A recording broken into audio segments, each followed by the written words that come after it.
Picture a grand manor, its lavish halls filled with laughter and promises of a perfect union. Now add an estranged relative, a wedding turned to chaos, and a death that no one saw coming. In Murder at the Wedding, nothing is as it seems, and every smile hides a secret. Get comfortable. This story will pull you into a web of deception, betrayal, and hidden motives that will keep you guessing until the very last twist. Wexley Manor stood as a grand yet weathered monument to an older era, its ivy-clad walls blending into the misty expanse of the surrounding countryside. The imposing edifice, set against a backdrop of sweeping green fields, was a testament to both its age and enduring beauty, with delicate stone carvings adorning its facade, though time had worn the edges smooth. The manor's towering windows gleamed in the weak light of the late afternoon, as if even the estate itself were holding its breath in anticipation of the evening to come. Inside, the atmosphere was a flurry of movement, with a cacophony of hurried footsteps, fluttering dresses, and murmured commands. The Grand Marquee, a massive white structure stretching across the manicured grounds, had been carefully erected for the wedding of Eleanor Stanton, a well-known socialite, and Daniel Harris, an ambitious entrepreneur making his mark in the business world. Every corner of the estate seemed to be humming with the quiet hum of tension, made all the more palpable by the impending storm. The wind had started to howl through the trees, sending nervous ripples through the tents and fabric drapes, while dark clouds gathered ominously overhead. Flora Bennett moved through the scene with quiet grace, her hands adjusting the final floral arrangements with a practiced touch. Her expertise in floristry had earned her a respected place among the wedding vendors, and she was no stranger to the chaos of last-minute preparations. Yet there was something different about this wedding. Flora had known the Stanton family for years, long enough to understand the subtle undercurrents that ran through their interactions, long enough to notice that all was not as perfect as it seemed. The flowers she carefully placed in the centerpieces were lush, bright, and extravagant, matching the opulence of the event.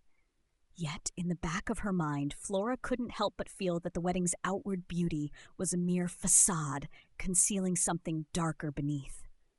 The bride, Eleanor Stanton, was nowhere to be found amidst the buzz of last-minute details, a fact that did not escape Flora's notice. She had been vaguely aware of Eleanor's increasing agitation, the tightness in her smile, the stiffness of her shoulders whenever a member of her family approached. The young woman appeared every bit the elegant socialite, but Flora had known her long enough to recognize the cracks in that perfect veneer. As Flora adjusted a bouquet in the center of the room, she observed the guests who had already arrived, family members and friends, all impeccably dressed, all seemingly unaware of the tension that was mounting in the background. Eleanor's mother, Grace Stanton, was busy overseeing the flow of the event, her cold, calculating eyes scanning the room with precision. Every now and then she would glance over at her daughter, her expression unreadable. Daniel Harris, standing nearby, exchanged glances with a few key family members, his charm evident, yet his discomfort palpable. Though he appeared poised, his interactions with Gregory Stanton, Eleanor's estranged uncle, were strained, and Flora could not help but wonder what secrets lay behind those tight-lipped exchanges. Then the unmistakable voice of Gregory Stanton pierced the air, a sharp, low murmur that reached Flora's ears as she worked. Gregory stood in the far corner of the garden, engaged in an animated conversation with a guest Flora had never met. His voice, usually a commanding presence, was edged with annoyance, and Flora could catch snippets of the exchange. "You'll regret this." He spat, his eyes narrowing. His words hung in the air like the storm clouds above, and Flora felt a shiver trace her spine. It was not uncommon for Gregory to stir up trouble. His brusque, sometimes abrasive personality had earned him the reputation of a difficult man in the family. His years of estrangement from Eleanor only added to the tension, and Flora could sense that Gregory had never truly accepted the idea of this wedding. Yet the venom in his voice, so rarely displayed, struck a chord. Whatever was happening behind the scenes was more than just familial tension. Without saying a word, Flora continued her work, but her eyes never strayed far from Gregory. She watched him turn abruptly on his heel and make his way toward the wine cellar, his departure as abrupt as his words. There was something about the way he stormed off, his face twisted with emotion, that made Flora uneasy. She had seen enough to know that his exit was more than just a hasty retreat. It was the beginning of something darker. As Flora turned to adjust a vase, her mind continued to turn over the implications of what she had witnessed. She could not shake the feeling that the storm outside was not the only threat brewing that evening. And as the wind howled through the trees, Flora couldn't help but wonder, what was Gregory Stanton running from? What had he set in motion, intentionally or not? The wedding was still set to proceed. But in the back of her mind, Flora knew one thing for certain. Something was about to happen, something that would shatter the fragile illusion of perfection that had been so carefully crafted. The storm was not the only force gathering strength at Wexley Manor. The wedding ceremony, though flawless in its execution, felt to Flora like the calm before a storm. The aisle was lined with pale roses and greenery, and the soft music swirled through the air as Eleanor, looking every bit the radiant bride, made her way down the aisle. Yet, beneath her composed exterior, Flora could sense a subtle tremor in Eleanor's hands as she gripped the bouquet a little too tightly, her smile slightly too strained. Flora had seen it many times before, nervous tension that only grew more noticeable the more one tried to conceal it. As the vows were exchanged, Flora's eyes shifted to Gregory's empty seat at the back. Despite his sharp words earlier, she had expected him to make an appearance at the ceremony, but he had remained conspicuously absent. Eleanor glanced back toward the empty chair during the ceremony, a brief flicker of concern crossing her face before she forced it back into composure. During the reception that followed, the lavish banquet hall at Wexley Manor buzzed with laughter and clinking glasses, the atmosphere as festive as any grand wedding could be. Yet, as the evening wore on, the absence of Gregory became more pronounced. Whispers began to circulate among the guests, some speculating that Gregory was simply avoiding certain people, while others hinted at deeper unspoken tensions between him and the bride. But no one dared confront the truth directly. It seemed easier to ignore his absence, as if pretending it didn't matter would make it vanish. Flora, meanwhile, slipped between the guests, moving almost unnoticed as she checked the floral arrangements one last time, her thoughts lingering on the unsettling scene from earlier. The wind outside had picked up, and the storm's intensity was unmistakable. Heavy rain battered the windows. The feeling of unease in the air was thick, but it was still a wedding, and the show had to go on. Just as Flora placed the last vase of lilies on a nearby table, the scream rang out. A waiter, looking pale and wide-eyed, rushed toward the main hall, nearly knocking over a tray of champagne glasses in his haste. Breathless and trembling, he stammered, It's Gregory. He's dead." The words seemed to hang in the air like a heavy fog. The room, once filled with laughter and music, fell silent in an instant. All eyes turned to the young man, whose wide, terrified gaze sent a ripple of panic through the crowd. Flora's heart skipped a beat. Without thinking, she moved swiftly toward the cellar, the sounds of confused guests and murmurs of shock fading behind her. She had been around death before, arranging funeral flowers for grieving families, but this felt different. This was a wedding, a celebration, and yet somehow it felt as though the day had already been tainted. When she reached the wine cellar, the sight before her confirmed her worst fears. Gregory's body lay sprawled on the cold stone floor, face down, one hand gripping a broken wine bottle as though he had tried to use it for support before falling. A pool of dark red wine spread around him in an unnatural pattern, the sharp edges of the shattered glass gleaming like broken teeth. Flora's breath caught in her throat as she took in the scene. The cellar was dimly lit, with only a few flickering lights to illuminate the dark shadows stretching across the stone walls. The way Gregory lay, his position, the odd way his hand clutched the bottle, felt wrong. It didn't sit right with Flora. It wasn't simply a fall. She knew that much instinctively. A shiver ran down her spine, and she hesitated, unwilling to touch anything. Just then, she was joined by a member of the staff who had been sent to fetch the family. Flora was asked to retrieve anyone from the wedding, but as she approached the body, she couldn't shake the feeling that something was missing. The broken watch on Gregory's wrist caught her eye first. Its hands were frozen in time, a small detail that seemed trivial at first glance. Then she noticed the strange pattern in the spilled wine. It was too precise, too deliberate, almost as though it had been placed that way, carefully arranged to suggest a certain story. Flora's instincts screamed at her that someone had intentionally manipulated the scene to make the death look like an accident. Flora moved closer, her sharp eye picking up the faint scent of the flowers she had used in the centerpieces earlier that day. It was subtle, almost imperceptible, but unmistakable. It was a scent she knew well, and she had made sure to use only a small quantity of the fragrant blooms for the tables. Why was it here, in the cellar, lingering in the air around Gregory's body? Her mind raced, piecing together the clues in the silence of the cellar. Something was wrong. This wasn't an accident, not by any stretch of the imagination. The sound of footsteps echoed through the cellar, followed by the arrival of Detective Inspector Charles Melrose. He was a sharp, seasoned investigator, but there was an exhaustion in his eyes, a wariness that spoke of a long career in handling cases that often didn't end neatly. His presence cut through the tension in the air as he surveyed the scene. "All right, everyone clear out," Melrose commanded with quiet authority, his voice deep but controlled. "No one touches anything until we have a proper look. We'll need statements from everyone." Flora stood back as the police began to examine the scene.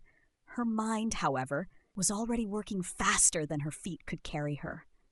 She had seen enough in her years of working with flowers and with families to know that there was more to this than a simple accident. As Melrose carefully examined the area around Gregory's body, his eyes caught something. A crumpled piece of paper wedged into the pocket of Daniel Harris's jacket. Melrose unfolded it, his brow furrowing as he read the words aloud. "You'll pay for what you've done." The air in the cellar seemed to freeze.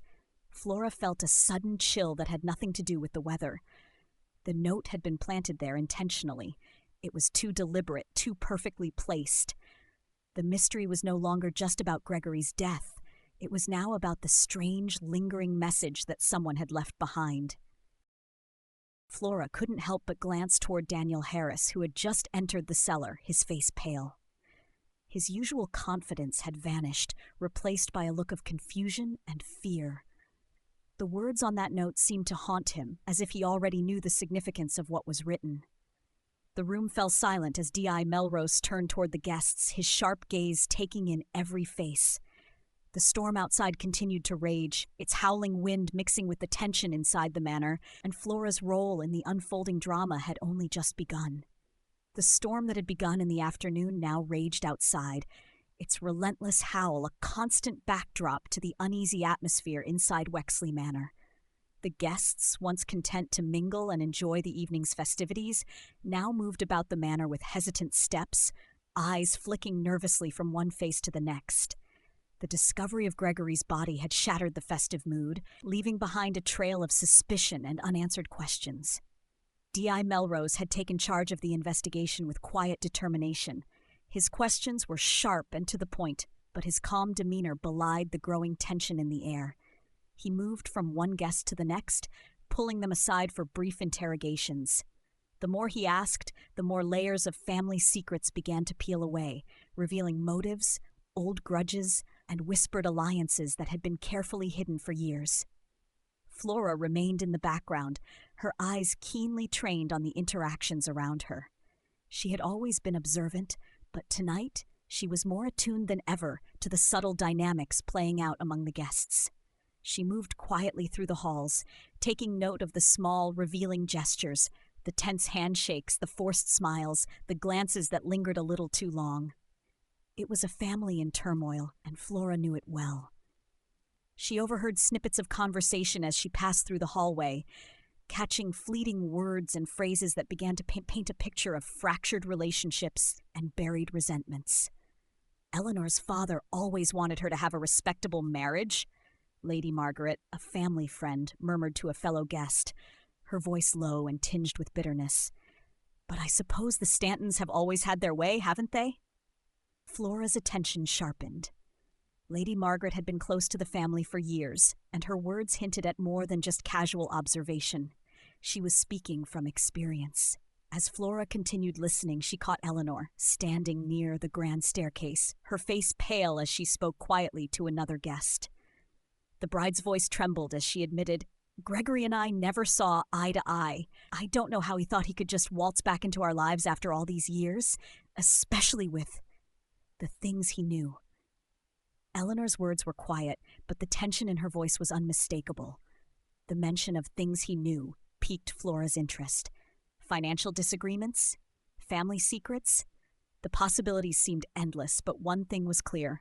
Eleanor had not forgiven Gregory's reappearance into her life. Flora's thoughts were interrupted by the sight of Daniel Harris. He stood near the fireplace in the drawing room, his gaze fixed on the flames as he tossed something into the fire. Flora caught a glimpse of what looked like a letter as it caught alight, the paper curling and turning to ash almost instantly. His hand shook slightly as he held it, and his movements were almost too deliberate, too careful. Flora knew Daniel well enough to recognize the controlled anxiety in his actions. But there was something about his behavior that didn't quite add up. Why would he burn a letter in the middle of an already tense situation? Was he trying to hide something or simply destroy a piece of evidence? She moved closer, her steps quiet as she observed him further. Daniel's strained smile when he noticed her glance felt forced, the expression barely masking the worry in his eyes. Flora's instincts told her that whatever had been in that letter was more significant than he was willing to admit. Later that evening, as the guests gathered in the main dining room, Flora's attention was once again drawn to the details. A large stain on the carpet caught her eye, a dark, almost sinister splotch of wine, a stark contrast against the rich red and gold patterns of the rug. Flora bent down to inspect it, her fingers brushing lightly against the fabric. The pattern of the spill was too precise, too controlled. It seemed out of place, as though it had been staged. Someone had deliberately spilled the wine to distract from something else. The stain was too deliberate to be accidental. Flora's thoughts were interrupted by the sound of hushed whispers and furtive glances exchanged between the guests. It was as though the mere presence of the stain had sent a ripple of unease through the room. People avoided looking directly at it, as though afraid it might reveal more than they were willing to confront. The storm outside seemed to grow stronger, the wind howling with an eerie intensity. The rain battered against the windows, its rhythmic pounding adding to the feeling of confinement within the walls of the manor. The power flickered intermittently, casting strange flickering shadows across the rooms. The guests were now trapped inside, unable to leave, and the air was thick with suspicion. No one spoke openly, but the tension was palpable. Old rivalries resurfaced, and long-held grievances became apparent in the subtle gestures and unspoken words exchanged between family members and acquaintances alike. Flora could feel the claustrophobia creeping in. The manor, once a symbol of wealth and status, now seemed like a cage, its grandeur overshadowed by the growing realization that one of its inhabitants was a killer. It was as though the house itself had absorbed the darkness of its occupants over the years, and now it was beginning to leak it out into the open. As Flora moved from room to room, she saw how quickly the guests began to turn on one another. Eleanor's nerves were on edge, her eyes darting nervously as she tried to avoid direct confrontation with her uncle's memory. Lady Margaret, ever the gossip, seemed to enjoy the discomfort, letting slip more hints about Gregory's history of manipulation. He's always had a way of getting people to do what he wanted. Lady Margaret whispered to Flora in passing. I wouldn't put it past him to have blackmailed half the family. The Stantons have a way of keeping their dirty laundry hidden, but even the best secrets can't stay buried forever. Flora's eyes narrowed as she processed the words. Blackmail? Was that the motive? Or was there something deeper? The pieces were starting to fall into place, but there were still too many questions left unanswered. The storm raged on outside, trapping everyone inside, and Flora couldn't shake the sense that whatever had been set in motion earlier that evening was about to reach its breaking point. The walls of Wexley Manor were closing in, and with every passing moment, the truth seemed further out of reach. Frustration had settled in for Flora as she watched the investigation unfold at a pace far slower than she had hoped. Detective Melrose was methodical, yes, but something about the way the guests were being questioned felt more like a perfunctory exercise than a genuine pursuit of the truth. Flora knew that if she wanted to uncover what had truly happened to Gregory, she would have to take matters into her own hands. Her mind raced with the clues she had already gathered, each one spinning a more tangled web of suspicion. She had no illusions that she would be able to piece everything together herself. After all, she was no detective. But she had a gift for noticing things that others overlooked. And there was something about Gregory's death that had yet to add up. She returned to the wine cellar, the room where Gregory's body had been found. The area was still roped off, but the police had left it largely undisturbed. Flora's footsteps echoed eerily on the cold stone floors as she ventured deeper into the room, her eyes searching the shelves lined with bottles of wine and spirits. It didn't take long for her to spot the anomaly. The arrangement of the wine bottles was off. They were carelessly stacked, as if someone had been hastily moving them or attempting to clean up after something. Flora's fingers brushed against the bottles, carefully shifting them into a more orderly arrangement, her mind working quickly. The bottles were arranged in a way that suggested someone had attempted to cover up a struggle that had perhaps gone unnoticed in the initial investigation. It was subtle, but it was there. Flora leaned in closer, her breath catching slightly as she realized the full implication. Someone had been in this room after Gregory's fall. The bottle placements were too deliberate, the rearrangement too precise for it to have been anything but a conscious effort to hide evidence. As Flora examined the scene further, she began to piece together the timeline. Gregory had been killed, but who stood to benefit the most from his death? The more she thought about it, the clearer the potential motives became.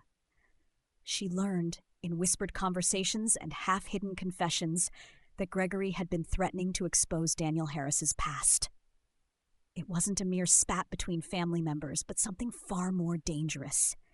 Daniel had built a reputation as a successful entrepreneur, but his rise had been built on less than ethical practices, fraudulent business dealings that, if exposed, could ruin both his business empire and his marriage to Eleanor. The financial ruin that could come from Gregory's revelations would destroy everything Daniel had worked for, and in a fit of desperation, he may have decided that eliminating Gregory was the only way to save himself. But it wasn't just Daniel who had a reason to want Gregory out of the picture. Eleanor's mother, Grace Stanton, harbored her own resentment toward Gregory. Grace, despite her carefully cultivated image of the supportive, quiet matriarch, had long despised her brother's controlling influence over the family fortune. The inheritance that Gregory had secured control of had been a source of bitter contention between the two. Grace's quiet, elegant demeanor hid years of frustration. She had always been overshadowed by Gregory's forceful personality, and it seemed clear to Flora that had the circumstances been different, Grace might have gone to any lengths to free herself from his control. Had Grace been involved in her brother's death, seeking to take back what was rightfully hers? And then there was the business rival. Flora had overheard snippets of conversation between Lady Margaret and a few of the other guests about a heated argument Gregory had had earlier in the day. It had been loud enough to draw the attention of several people, and it was clear that Gregory had been involved in some form of financial disagreement. Flora had yet to confirm all the details, but the tension between Gregory and his rival was real, and from what she had heard, it could have been enough to drive someone to violence. Flora's thoughts were interrupted by the sudden sight of something that didn't belong. Near the wine rack, half hidden under a bottle of Merlot, was a single cufflink. It was an odd sight. Gregory's clothing had been checked thoroughly at the time of the initial investigation, and he had been dressed sharply, but the cufflink didn't match his attire. His shirt had been buttoned up tightly, and the cufflinks he wore had been simple gold. This one was different, an intricate silver piece, slightly tarnished and clearly not his. Flora bent down, carefully retrieving the cufflink. She held it in her palm for a moment, turning it over. It hadn't been lost accidentally. It had been discarded deliberately, perhaps in haste. Its placement near the wine rack was too obvious to be overlooked, too convenient. It had been planted, but why? She slipped the cufflink into her pocket, deciding it was better not to show it to the authorities just yet. The detectives were still piecing things together, and Flora had learned long ago that sometimes it was best to keep certain discoveries to herself, at least until the time was right. As she stepped back from the wine rack, her mind was spinning with the possibilities. She could feel the puzzle coming together, albeit slowly, as the true nature of the crime began to reveal itself. It wasn't just one person with a motive. It was a web of deceit, and the more Flora uncovered, the more tangled it became. The storm outside continued its relentless battering, but it was the storm within Wexley Manor that seemed to threaten everything now. Every door, every corridor, every whispered conversation was steeped in suspicion. Flora knew that the answers lay somewhere within the manor's walls, but with every clue she uncovered, the truth seemed to grow more elusive. What had truly happened to Gregory? And who, among these well-dressed guests, would be willing to kill to keep their secrets hidden? The storm outside was relentless, battering against the windows of Wexley Manor as rain lashed at the glass with an intensity that mirrored the rising tension inside. The grand estate, which had been buzzing with excitement just hours earlier, now felt like a cage, a fortress of wealth and privilege, but one with no escape. The guests, once relaxed and content in the safety of the manor's opulence, now moved about nervously, casting furtive glances at one another. It was as if every face carried the weight of a secret, and no one was sure who could be trusted. The air inside was thick with distrust, a palpable, suffocating weight that seemed to press on everyone in the room. Flora could feel it too. The guests' alibis were beginning to fray, their stories growing more convoluted as the hours passed. The storm had trapped them inside, and the longer they remained confined, the more suspicion brewed. It seemed that everyone, even the most poised and dignified among them, was beginning to unravel. Flora, ever watchful, couldn't help but notice how the atmosphere had shifted. Even Eleanor, usually composed, now wore an expression of barely controlled anxiety. Her hands, once steady, were now trembling slightly as she spoke to her mother in hushed tones. Her eyes darted nervously around the room, as if expecting someone, or something, to reveal itself at any moment. Daniel, who had once carried himself with the assurance of a man at the top of his game, was no longer the picture of confidence. His usual self-assured smile had faded, and his gaze now shifted uneasily whenever the other guests turned their attention to him. He was avoiding eye contact, his posture rigid and uncomfortable. Flora could sense it. Something had shifted in him. What had been a celebratory wedding was now a tightening noose around his neck. Flora's thoughts, however, were consumed with the growing web of contradictions and inconsistencies that surrounded the case. She had spent hours piecing together what she knew, but with each new detail, the puzzle seemed to grow more complex, not less. The note in Daniel's pocket, the strange circumstances of Gregory's death, and the cufflink, all were starting to connect in ways Flora couldn't yet fully explain. Her thoughts returned to the cufflink she had found in the wine cellar. It was delicate, silver, and clearly not Gregory's. It hadn't been lost by him. Flora had seen Daniel's attire before the ceremony, and she was certain the cufflink matched the set he had worn with his wedding suit. But why had it been discarded in the cellar? What had it been doing there, so far removed from him? The realization hit Flora like a jolt of electricity. Daniel had been in the cellar. But he had claimed to be with Eleanor when Gregory had disappeared. Had he lied about where he had been? Had he been alone when Gregory's body was discovered? The lack of an alibi was growing more suspicious by the minute, and Flora couldn't help but wonder, was Daniel hiding something? His behavior seemed more and more evasive the longer the evening dragged on. And what about Eleanor? Her answers, when questioned, were vague and evasive. She claimed not to have known where Gregory had gone, yet there was a hesitation in her voice, an uncertainty that was hard to ignore. Was she lying to protect Daniel? Or was there something else she was hiding?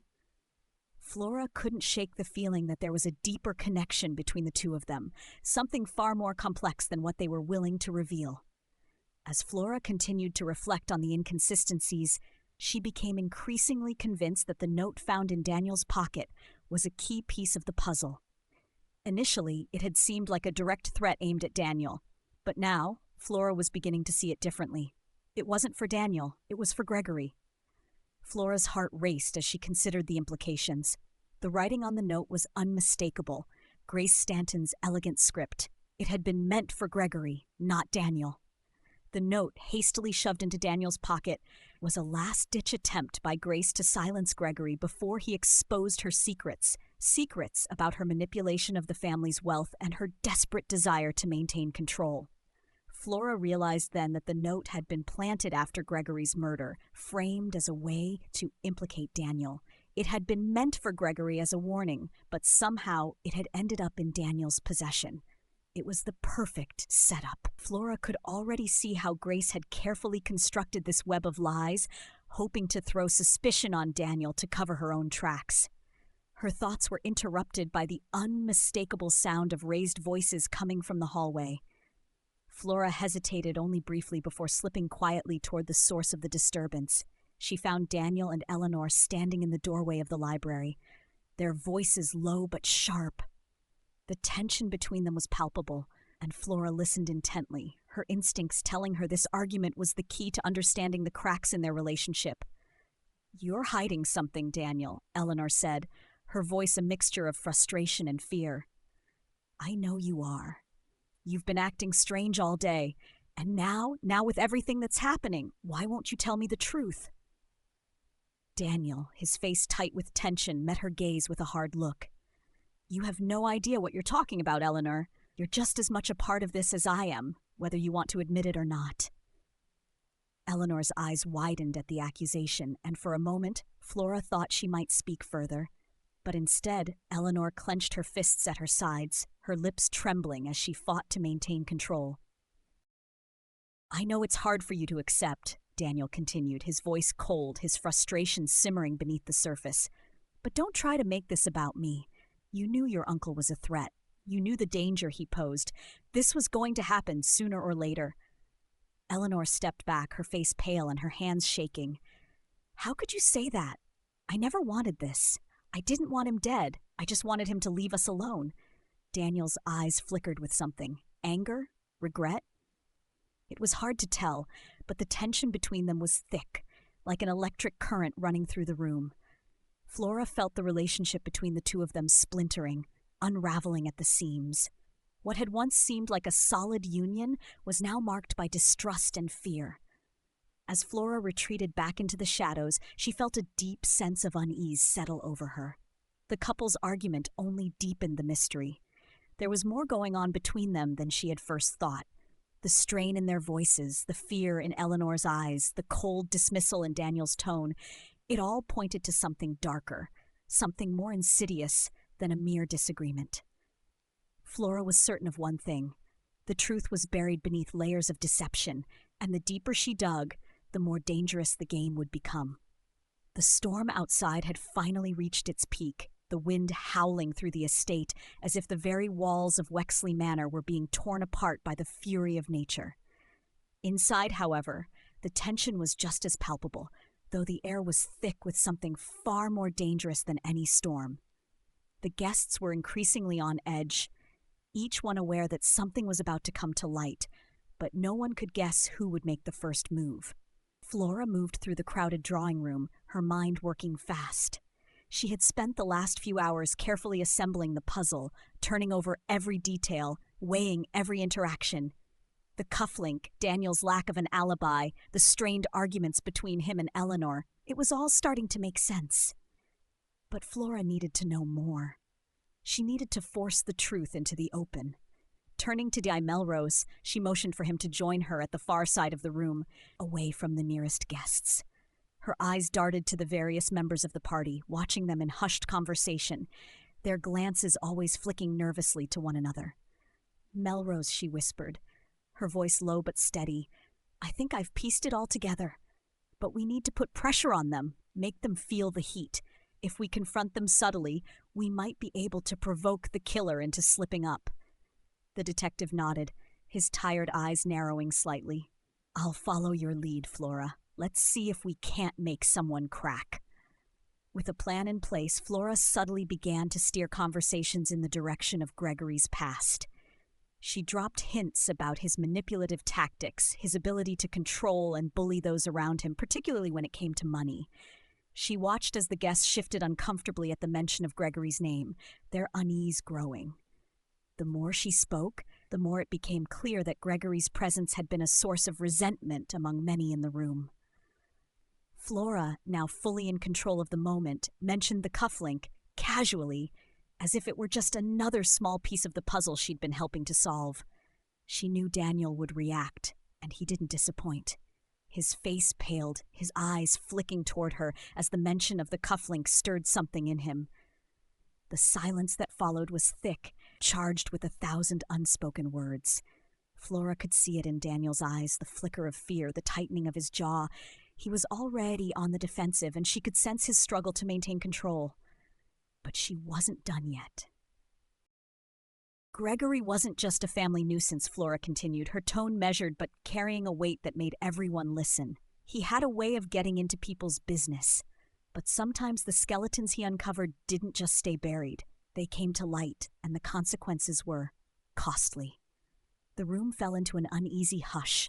All eyes shifted, some lingering on Daniel, others on Grace, who stood rigid, her eyes betraying the slightest flicker of something, guilt perhaps, or recognition that the walls were closing in. It was in that moment, as Flora turned her gaze on Daniel, that the dam finally broke. His composure cracked like a fragile mirror, his facade of confidence crumbling away under the weight of suspicion. I didn't mean for this to happen, Daniel finally muttered, his voice strained with a mixture of fear and desperation. Gregory was going to ruin everything. He knew about my business dealings, about the fraud.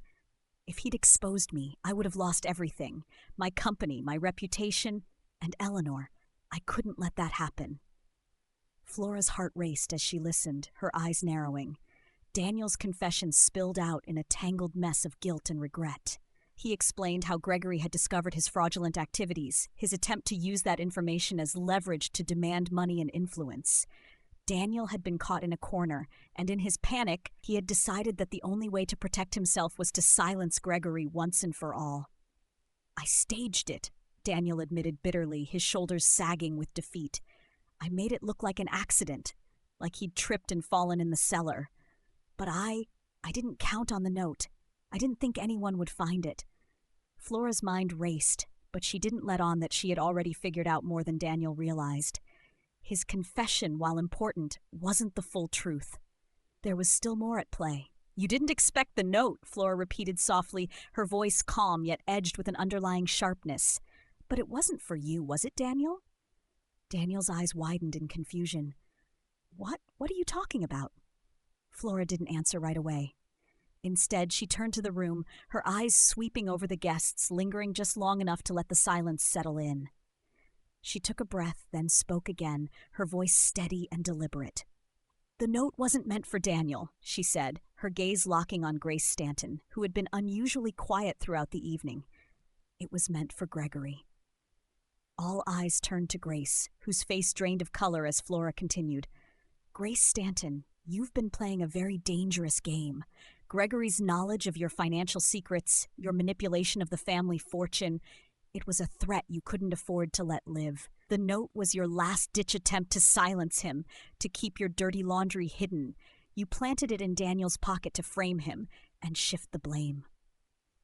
Grace stood frozen, her eyes darting back and forth as she struggled to maintain composure.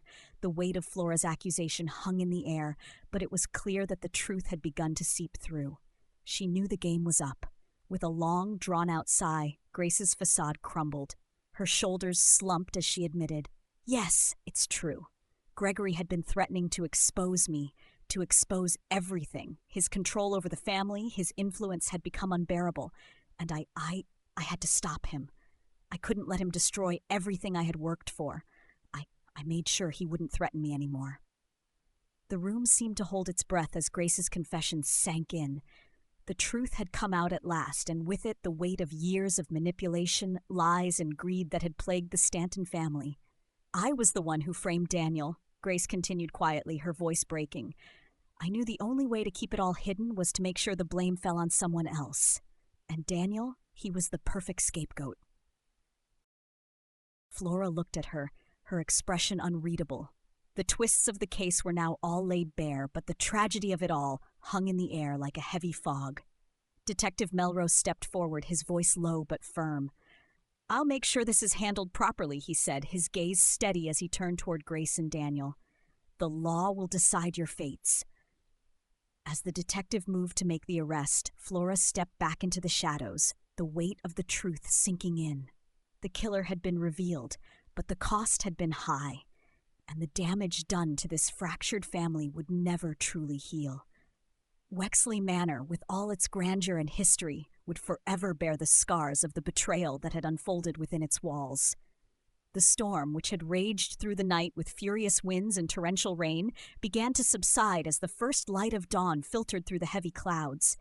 The air, once thick with the howl of the wind, now carried only a faint whisper, as if nature itself were exhausted by the tumult of the past hours. The rain softened into a steady drizzle, each drop tapping gently against the windows of Wexley Manor.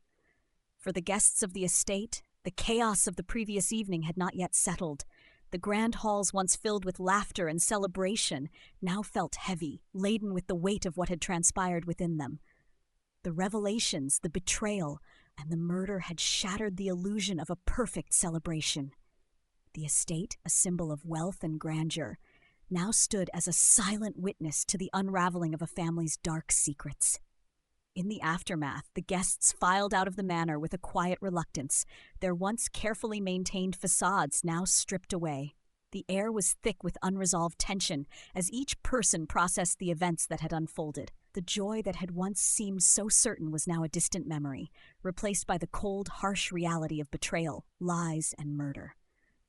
At the front of the manor, Di Melrose stood with a grim expression, overseeing the departure of the last of the guests. His face was etched with fatigue, though his posture remained resolute. His hands were busy making the final arrangements for the arrests. Daniel Harris, pale and shaken, had been led away in handcuffs. His usual charm was gone, replaced by a look of defeated resignation. He had confessed to his involvement in Gregory's death, the pressure of the investigation and the undeniable truth having shattered his fragile confidence. Grace Stanton, her composure as a matriarch now crumbled, was similarly subdued. Her cold, calculating nature had finally been revealed to those who had once admired her. The weight of her actions, her deep-seated resentment toward Gregory, and the lengths she had gone to protect her secrets, hung heavily around her. Her confession had come quickly after Daniel's, and now, with both of them in custody, the damage they had caused was laid bare. As the last of the guests departed, Flora stood near the grand entrance, her eyes watching them with quiet detachment. She had done her part, solving the mystery, uncovering the buried truths that had been hidden beneath layers of family history. But despite the satisfaction of having solved the case, a quiet sorrow pressed on her chest. The tension, the fear, the fractured relationships, none of it would disappear just because the investigation had come to its conclusion. Her gaze turned toward the grand staircase, now empty of guests. The echoes of laughter from hours before seemed impossibly distant, replaced by the quiet thrum of her own thoughts. Wexley Manor, which had once been full of life and the promise of new beginnings, now felt like a shell, a place irrevocably tainted by the bloodshed that had occurred within its walls. The family, once united in their wealth and status, would never be the same. The bonds that had held them together had been irreparably broken. Flora took a deep breath, her gaze drifting out toward the horizon, where the first glimmer of sunlight broke through the clouds, casting a soft golden glow over the estate. The storm had passed, but the scars it left behind would remain. The family's secrets, once carefully hidden, were now exposed for all to see, and the aftermath would linger long after the rain had stopped. She turned away from the door and walked slowly toward the stables, her footsteps echoing softly in the now empty hall. The silence was almost deafening. Flora knew the storm had passed, but the true cost of what had happened would continue to echo in the lives of those left behind. As Flora prepared to leave Wexley Manor behind, she allowed herself a brief moment of reflection. The case was closed, the criminals taken away, but the nature of betrayal, the dark currents that ran through families, hiding secrets behind smiles, would stay with her. It was a constant theme in her life, one she had witnessed time and again in her quiet observations of the world around her. But there was no time for lingering on the past. Flora had already begun to think about her next engagement, another case, another mystery to solve. The world was full of secrets, and Flora Bennett was never one to shy away from uncovering them. There was always another story waiting to be told, another puzzle to be pieced together. As she stepped out of Wexley Manor and into the damp, still wet world beyond, Flora felt a quiet sense of resolve settle over her. The weight of the night's events had lifted from her shoulders, replaced by a familiar determination.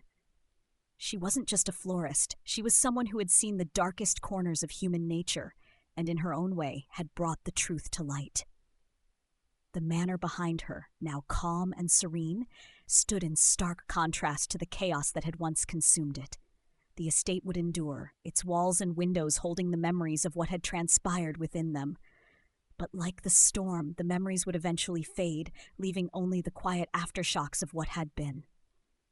The door closed gently behind Flora as she stepped into the new day, the echoes of the past still lingering in the air.